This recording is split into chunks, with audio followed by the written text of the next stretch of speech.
Magandang umaga po muli sa atin. Ito, katatapos lang ng jogging muli. Back on the track nga, ika nga. Pero bago ako nag-jogging, nagdasal muna ako bago lumabas upang magkaroon ako ng kaligtasan sa pagpunta ko sa aking destinasyon at makauwing ligtas na pag-uwi ko sa aking mga anak. Well, sa araw na ito, gusto ko sana pamahagi sa inyo ang aking nabasa muli kanina madaling araw, yung sa Lucas 23:46, at ang sabi po dito na sumigaw ang ating Panginoong Hesus at ang sabi niya, Ama, ipapaubaya ko na sa inyo ang buhay ko sa mga kamay mo. At pagkasabi niya nito, namatay na siya. Napakalaking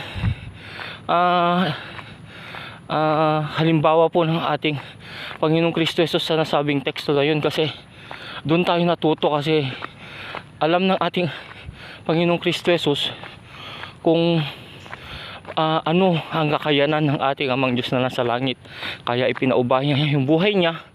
Kaya dahil alam niya na lahat ng mga pangako ng kanyang Ama, ang ating Amang Diyos na sa langit, ayun ay ikabubuti natin at hindi natin iyon ikakasama. Kung kagaya man ng ganun, dumaan ng ating Panginoong Kristo Jesus sa matinding kahirapan, kinusipay siya at dumaan siya ng pagkarami-raming mga sakit, kagaya ng yung paglalatigo sa kanya, pambubugbog, pandudura, at ipinako pa sa krus. Diba napakatindi po yun kumpara sa atin, na sa pamamaraan niyang yun, alam niya na sa kabila ng paghihirap ng ating Panginoong Kristo Jesus, alam niyang may magandang patutunguhan yung paghihirap niyang ganun. Kaya nga ang napakagandang napag-aralan natin sa tekstong ito ay ang magtiwala tayo sa ating Amang Diyos na nasa langit ng buong puso, buong kaluluwa at buong kasipan.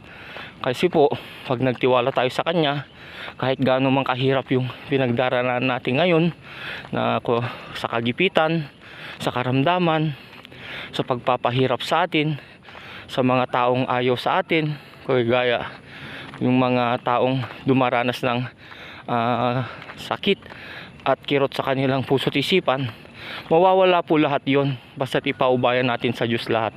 Dahil ang Diyos, hindi siya nilikha para biguin tayo, nilikha niya para tulungan tayo at alamin kung ano yung mga kahinaan at yung mga ikabubuti natin. Kaya nga po, minsan ako din ganun, kasi may pinagdaraanan talaga rin ako as a single dad. Kailangan din lumaban at buhayin ang aking mga anak, kahit isa lang akong mananato. Minsan nga wala na rin akong nahanap buhay, kasi mahirap din sa ngayon, kasi marami na kaming mga nagtatato. Pero pinapaubaya ko pa rin yung paghihirap kong yun. Alam kong basta magtiwala ako sa aking Amang Diyos na sa langit, alam niyang tutustusan ko, alam kong tutustusan niya lahat ng mga pangangailangan namin sa pang-araw-araw.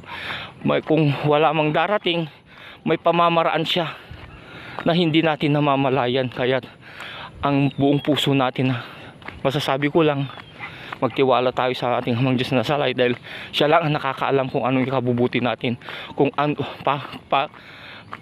paano tayo niya tratuhin, na marunong tayong tumanggap ng tama, kung ano man yung bihayang manggagaling sa Kanya, makontento tayo at alam nating magiging matitiisin tayo kung kaunti man yun. Malaking bagay na yun, di po ba? Kaya eto po, sana ipanalangin natin na maging malakas tayo parati at maging malusog tayo parati, kahit gaano man kahirap ang sitwasyon ng sanlibutan dito ngayon, kasi magulo na yung mundo. Kaya sa araw na po ito, buong puso tayong magtiwala at patibayin natin ang ating pananampalataya sa Kanya. Okay po, sa lahat po muli, ako uuwi na kasi tapos na ako. Medyo naka 8K na rin ako sa wakas. Kaya magandang umaga po sa inyo.